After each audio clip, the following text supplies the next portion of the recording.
Most people don't know how powerful they really are. They think life just happens, but the truth is, you're designing your life, one thought, action, and decision at a time. If you're anything like me, failure, unexpected challenges, setbacks, and new situations can quickly lead to doubts and insecurity. You feel lost and don't know what to do, and before you know it, you're stuck and overwhelmed. What you need in those moments is empowerment and compassion. But instead, we beat ourselves up and end up in a downward spiral of negative thoughts and emotions. Here's how it usually goes. You face failure and feel disappointed. You beat yourself up and wonder why you made mistakes. You blame yourself for the decisions you made and the work you did. You feel like an imposter or even a fraud. You think of all the other times you've failed in the past and keep dragging yourself down that rabbit hole of negative thoughts. The problem is that negative thoughts can become infectious and take over your days, weeks, and even months. If you're constantly criticizing yourself and always looking at downsides, you'll never get out of your head and enjoy life. The good news is, you're in charge of your internal dialogue, which means you can change it. Quote, "Your words are the greatest power you have. The words you choose and their use establish the life you experience." Sonia Choquette. Here are 7 subtle yet profound shifts that'll change how you talk to yourself. The courage to love yourself. To become our best selves, we must shift from self-criticism to self-compassion. Most of the time, you are your biggest critic. You have high expectations of what you should be achieving, and you judge yourself way too harshly.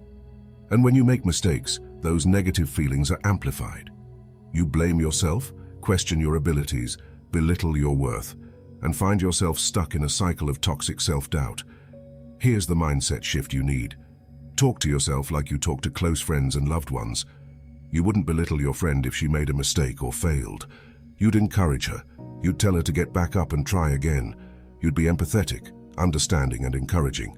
You'd be her cheerleader, and you need to be your own cheerleader too. Instead of being harshly critical, you want to be kind and gentle. You want to accept that you're a human being with flaws, fears, and bad days. Being imperfect is what makes us all human. It's the one thing we all have in common.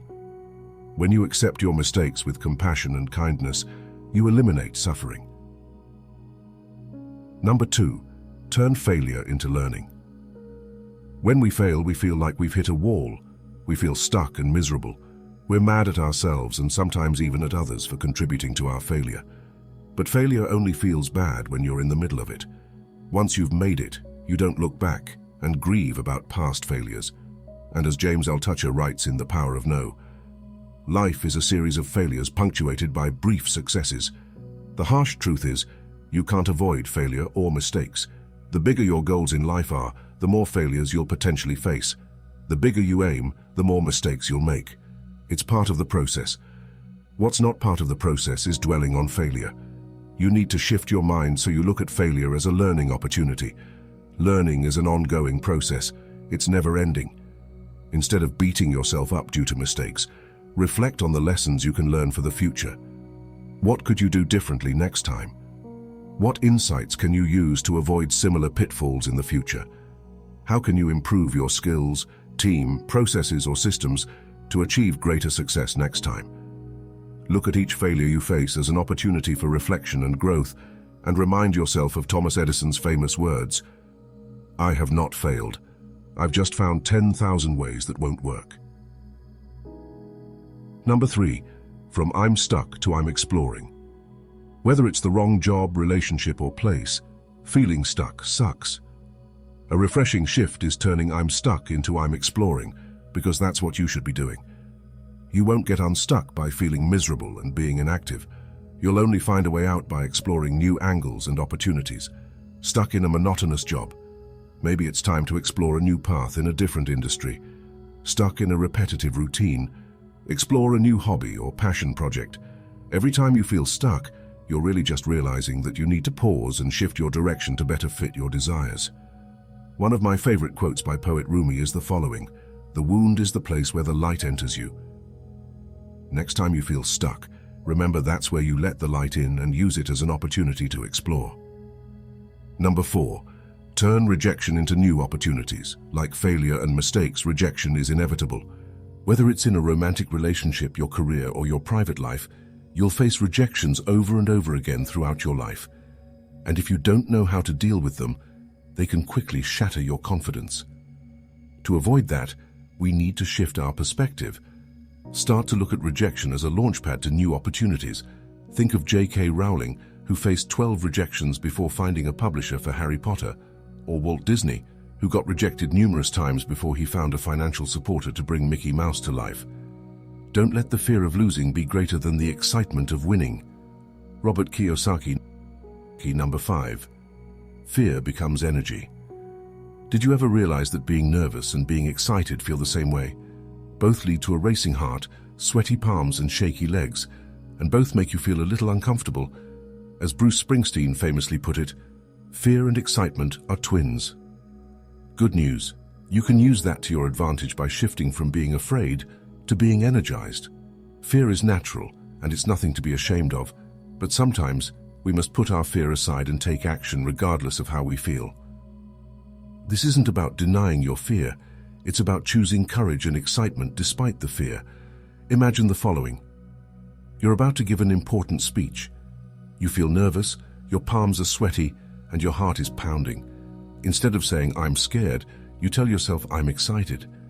This simple switch helps your mind view the situation as an opportunity rather than a threat. Number 6. Focus on what you want instead of what you hate. As humans, we have a natural tendency to focus on the negative.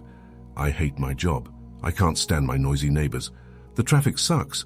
But the more we focus on what we dislike, the more we magnify its impact. What if, instead of focusing on what we hate, we focus on what we want? Consider your job. Instead of repeatedly telling yourself, "I hate my job," why not ask yourself, "What kind of job do I want?" Instead of complaining, you're suddenly looking for solutions.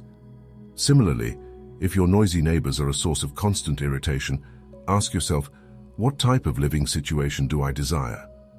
By shifting your focus from the problem to the solution, you're more likely to take proactive steps toward achieving your goal.